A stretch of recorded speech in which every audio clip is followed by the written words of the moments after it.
Hello my dear students, I welcome you all for my channel Science with Elil. இன்னைக்கு நம்ம வீடியோல electrochemistry CBSE class 12 electrochemistry unit 2ல Kohlrausch's law அப்படின்ற ஒரு லாவை பத்தின வீடியோ தான் நம்ம பார்க்க போறோம். இது எக்ஸாம் பாயிண்ட் ஆஃப் வியூல வெரி இம்பார்ட்டன்ட் லா இந்த கோல்ட்ராஷஸ் லா. இந்த கோல்ட்ராஷஸ் லாவோட அப்ளிகேஷன் நிறைய இருக்குது. இந்த Kohlrausch's law that much important. So இதை பேஸ் பண்ணி சம்மும் கேட்பாங்க, அதுவும் நம்ம பார்த்து தெரிஞ்சுக்கணும். சரிங்களா? ஸோ இந்த கோல்ட்ராஷஸ் லா அப்படின்னா என்ன? கோல்ட்ராஷஸ் லா எதுக்காக வந்துச்சு? Limiting molar conductivity of an electrolyte. ஒரு எலக்ட்ரோலைட்டோட லிமிட்டிங் மோலார் கண்டக்டிவிட்டி இதை ரெப்ரசன்ட் பண்ணுறதுக்கு தான் இந்த கோல்ட்ராஷஸ் லா வந்தது. ஸோ கோல்ட்ராஷஸ் லா மூலம் நம்ம என்ன தெரிஞ்சுக்கலாம்? ஒரு எலக்ட்ரோலைட்டோட லிமிட்டிங் மோலார் கண்டக்டிவிட்டி எப்படி தெரிஞ்சுக்கலாம்? For example, if you take sodium chloride NaCl, it is an electrolyte. So இதை நம்ம டைல்யூஷன் பண்ணுறோம், அட் இன்ஃபைனைட் டைல்யூஷன் பண்ணுறோம். இன்ஃபைனைட்னா நமக்கே தெரியல, அந்தளவுக்கு டைல்யூட் பண்ணுறோம். அப்படி டைல்யூட் பண்ணும்போது இந்த எலக்ட்ரோலைட் சோடியம் குளோரைடு எப்படி பிரியும் நமக்கு தெரியும், Na+Cl- பிரியும். ஸோ இந்த molar conductivity, limiting molar conductivity of an electrolyte, அதோட limiting molar conductivity of an எலக்ட்ரோலைட்டை எப்படி ரெப்ரசன்ட் பண்ணுறாங்கன்னா, sum of the, what is the sum? சம்ன்றது இங்கே plus, sum of the individual, தனித்தனியாக இண்டிவிஜுவல் கான்ட்ரிபியூஷன், இண்டிவிஜுவலாக தனித்தனியாக, சம்முனா ப்ளஸ்ஸு, தனித்தனியாக கான்ட்ரிபியூஷன் பண்ணுது யாரு? ஆனையானும் கேட்டையானும். ஆனையானும் கேட்டையானும் தனித்தனியாக ரெப்ரசன்ட் பண்ணுற அந்த individual contribution of anion and cation sum பண்ணோம்னா, ஆட் பண்ணோம்னா நமக்கு limiting molar conductivity of an electrolyte தெரிஞ்சிடும். So what is the limiting molar conductivity of an electrolyte? And infinite dilution. நம்ம டைல்யூஷன் பண்ணும்போது இப்போ தான் இதான் எலக்ட்ரோலைட்னு வச்சுக்கிடுவோமே, சம் ஆஃப் த, சம்னா ப்ளஸ்ஸு, இண்டிவிஜுவல் தனித்தனியாக யாரெல்லாம் இருக்கா இந்த எலக்ட்ரோலைட்டில்? ஆனையானும் இருக்குது, cation, anion cation, anion cation ரெண்டு பேரோட இண்டிவிஜுவல் கான்ட்ரிபியூஷன் தான் இந்த limiting molar conductivity of an electrolyte. So இங்கே லாம்டா நாட் Na+ அப்படின்றது limiting molar conductivity of the sodium, lambda naught Cl- அப்படின்றது limiting molar conductivity of chloride ion respectively. So அப்புறம் ஒரு sodium குளோரைடுக்கு லிமிட்டிங் மோலார் கண்டக்டிவிட்டி இருக்குன்னு எப்படிப்போம்? Lambda naught M NaCl equal to lambda naught Na+ plus lambda naught Cl-. அவ்வளோதான், simple. ஆனையானையும் கேட்டையானையும் sum பண்ணணும். லிமிட்டிங் மோலார் கண்டக்டிவிட்டியை சம் பண்ணோம்னா நமக்கு limiting molar conductivity of an electrolyte வந்து தெரிஞ்சிடும். சரிங்களா? ஸோ இதுதான் கோல்ட்ராஷஸ் லா சொல்லுது. அப்போது ஏதோ ஒரு எலக்ட்ரோலைட் இருக்குது, அந்த எலக்ட்ரோலைட் நம்ம டிசோசியேஷன் பண்ணுறோம் அப்படின்னா, டிசோசியேஷன் பண்ணும்போது அது கேட்டையானையும் கொடுக்கும், ஆனையானையும் கொடுக்கும். அப்போ அந்த எலக்ட்ரோலைட்டோட லிமிட்டிங் மோலார் கண்டக்டிவிட்டி எப்படி கண்டுபிடிப்போம்? According to Kohlrausch's law, so lambda naught M of any electrolyte can be calculated எப்படி? சம் ஆஃப் த கேட்டையானையும் ஆனையானையும் ப்ளஸ் பண்ணோம்னா, கேட்டையானோட லிமிட்டிங் மோலார் கண்டக்டிவிட்டியையும் ஆனையானோட லிமிட்டிங் மோலார் கண்டக்டிவிட்டியையும் சம் பண்ணோம்னா நமக்கு limiting molar conductivity of an electrolyte தெரிஞ்சிடும். ஓகேங்களா? ரைட். ஸோ இங்கே லாம்டா ப்ளஸ் அப்படின்றது limiting molar conductivity of cation, lambda மைனஸ்ன்றது limiting conductivity of an anion. ஒன்றுமே கிடையாது, சிம்பிள் கான்செப்ட்.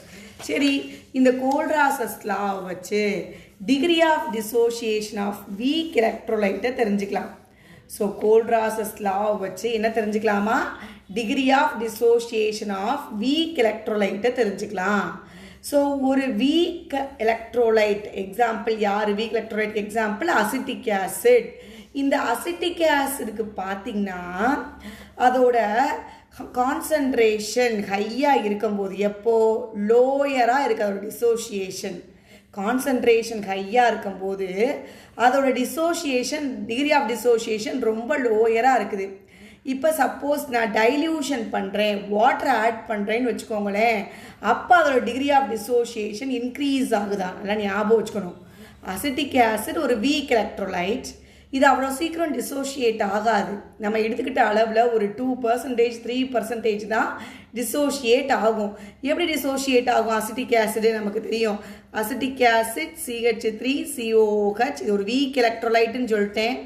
அதனால் இது கம்ப்ளீட்டாக டிசோஷியேட் ஆகாது, பார்ஷியலாக தான் டிசோஷியேட் ஆகும். இப்படி தான் அசிட்டிக் ஆசிட் டிசோஷியேட் ஆகும், CHCCO- + H+ன்னு.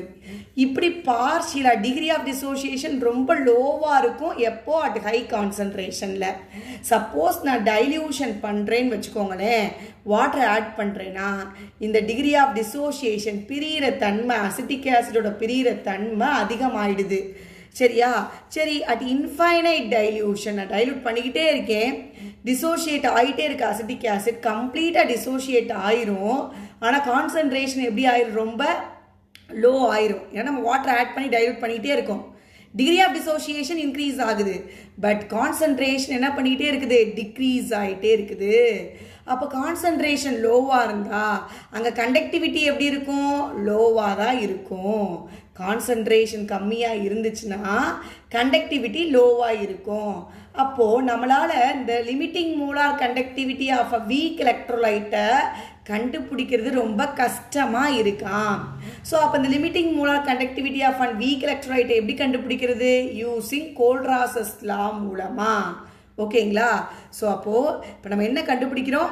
ஒரு degree of dissociation of and weak எலக்ட்ரோலைட்டை தான் கண்டுபிடிக்கிறோம். இந்த வீக் எலக்ட்ரோலைட்டுக்கு எக்ஸாம்பிள் யார்? Acetic acid. இது ஹை கான்சன்ட்ரேஷனில் இருக்கும்போது இதோட டிசோஷியேஷன் ரொம்ப லோவாக இருக்குது. பட் நான் டைல்யூஷன் பண்ணிட்டேன் இந்த எலக்ட்ரோலைட்டை அப்படின்னா அங்கே டிகிரி ஆஃப் டிசோஷியேஷன் இன்க்ரீஸ் ஆகும், கம்ப்ளீட்டாக டிசோஷியேஷன் நடக்கும். ஆனால் டிசோஷியேஷன் நடக்கும்போது நம்ம டைல்யூட் பண்ணுறதுனால அங்கே கான்சன்ட்ரேஷன் குறைஞ்சு போயிடுது. கான்சன்ட்ரேஷன் குறைஞ்சா கண்டக்டிவிட்டியும் குறைஞ்சிரும். அப்போ அதில் லிமிட்டிங் மோலார் கண்டக்டிவிட்டியை கண்டுபிடிக்கிறது ரொம்ப கஷ்டமாக இருக்குது. அப்போ யார் மூலமாக அந்த லிமிட்டிங் மோலார் கண்டக்டிவிட்டியை கண்டுபிடிக்க போகிறோம்? கோல்ட்ராசஸ் லா மூலமாக நம்ம கண்டுபிடிக்க போகிறோம். ஸோ அப்போ இந்த கோல்ட்ராசஸ் லா மூலமாக எப்படி கண்டுபிடிக்கலாம்? என்ன கான்சன்ட்ரேஷன் வேணால் இருக்கட்டுமே, சப்போஸ் இந்த டிகிரி ஆஃப் டிசோஷியேஷன் நம்ம அல்ஃபான்னு வச்சுக்கிட்டோம்னா இந்த அல்ஃபாவை எப்படி கண்டுபிடிக்கிறது? λm/λ0m. What is λm? Molar conductivity. What is λ0m? That is limiting molar conductivity. இது ரெண்டு பேருக்கு இடையில உள்ள ரேஷியோ தான் இந்த லாம்டா, டிகிரி ஆஃப் டிசோஷியேஷன். சரிங்களா? நமக்கு ஆல்ரெடி தெரியும், நம்ம 11th படிச்சிருக்கோம், அசிட்டிக் ஆசிட் ஒரு வீக் எலக்ட்ரோலைட், அதுக்கு Ka வேல்யூ கண்டுபிடிச்சிருந்து நம்ம 11th படிச்சிருக்கோம். Ka value for an acidic acid is α² C/1 - alpha. இது உங்களுக்கு தெரியும் நினைக்கிறேன், 11th நமக்கு இருக்குது இந்த கான்செப்ட். இங்கே எப்படி அசிட்டிக் ஆசிடை நம்ம டிசோஷியேட் பண்ணி Ka வேல்யூ எப்படி கண்டுபிடிப்போம்? இப்படி தான். ஸோ அசிட்டிக் ஆசிட் இருக்குது, அது டிசோஷியேட் ஆகிடுது. இப்போ Ka வேல்யூ எப்படி கண்டுபிடிப்போம்? Concentration of the product divided by concentration of the reactant. அப்போ இனிஷியல் நம்பர் ஆஃப் மோல்ஸ் என்னது? 1. இனிஷியலில் இருக்காது. டிசோஷியேஷன், டிகிரி ஆஃப் டிசோஷியேஷன் நடந்ததுக்கப்புறம் அல்ஃபா அளவுக்கு டிசோஷியேட் ஆகிருக்குது, இங்கே இருக்காது. தென் எவ்வளோ ஈக்குல்பிரியத்தில் இருக்குது? Number of moles at equilibrium 1லேருந்து அல்ஃபாவை மைனஸ் பண்ணணும். அல்ஃபா தான் டிசோஷியேட் ஆகிருக்குன்னா அல்ஃபா தான் ஃபார்ம் ஆகிருக்கும், H+ம் CH3COO-ம். தென் இது கான்சன்ட்ரேஷன் டேர்மில் சொல்கிறதுனால எல்லாத்துலேயுமே C சேர்த்துருப்பாங்க. இது நமக்கு 11th கான்செப்ட். அப்போ இதில் நம்ம Ka = H+ஓட கான்சன்ட்ரேஷன் வந்து α/C. அது மாதிரி CH3COO- கான்சன்ட்ரேஷன் வந்து α/C. ஸோ இது ரெண்டையும் கேல்குலேட் பண்ணணும். இது ரெண்டையும் மல்டிப்ளை பண்ணோம்னா α² C² கிடைக்கும், α² Cன்னு கிடைக்கும். தென் கீழே ஒரு C இருக்குது. இது எப்படி வந்துச்சு? கீழே இருக்கிறது தான் அசிட்டிக் ஆசிட்.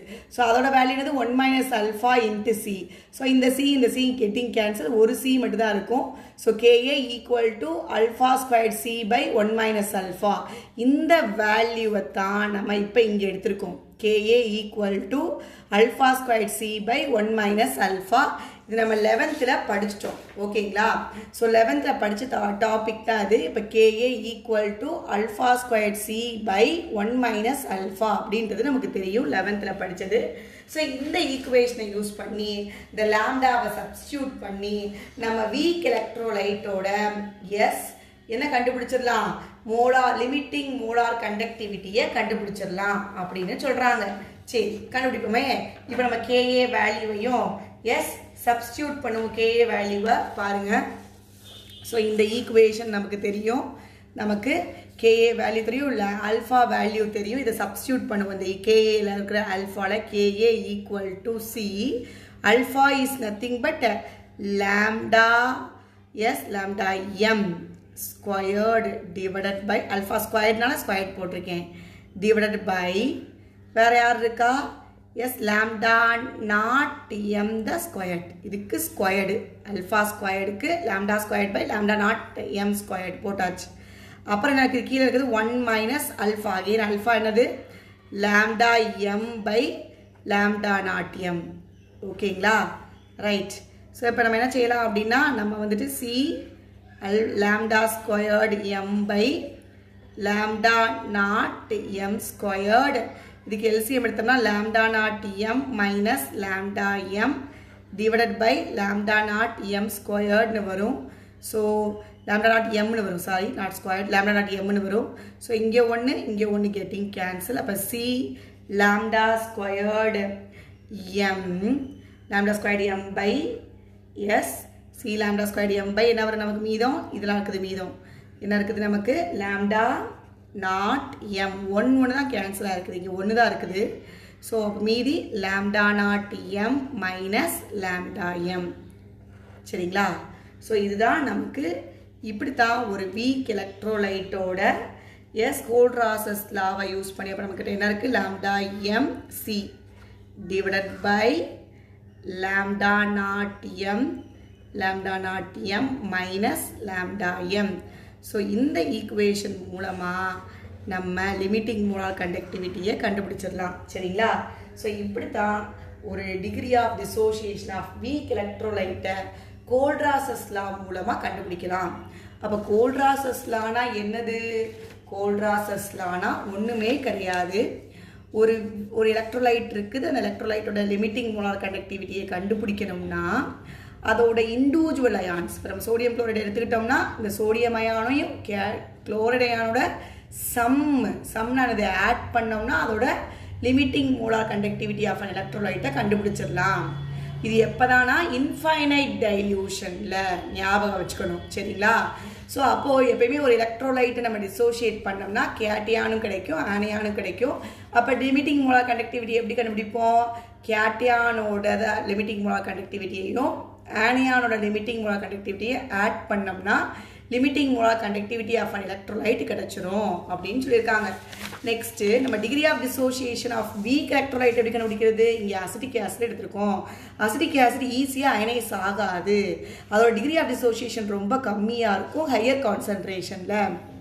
பட் நம்ம டைல்யூட் பண்ண என்ன ஆகும்னா டிகிரி ஆஃப் டிசோசியேஷன் கம்ப்ளீட்டாக நடந்துடும்.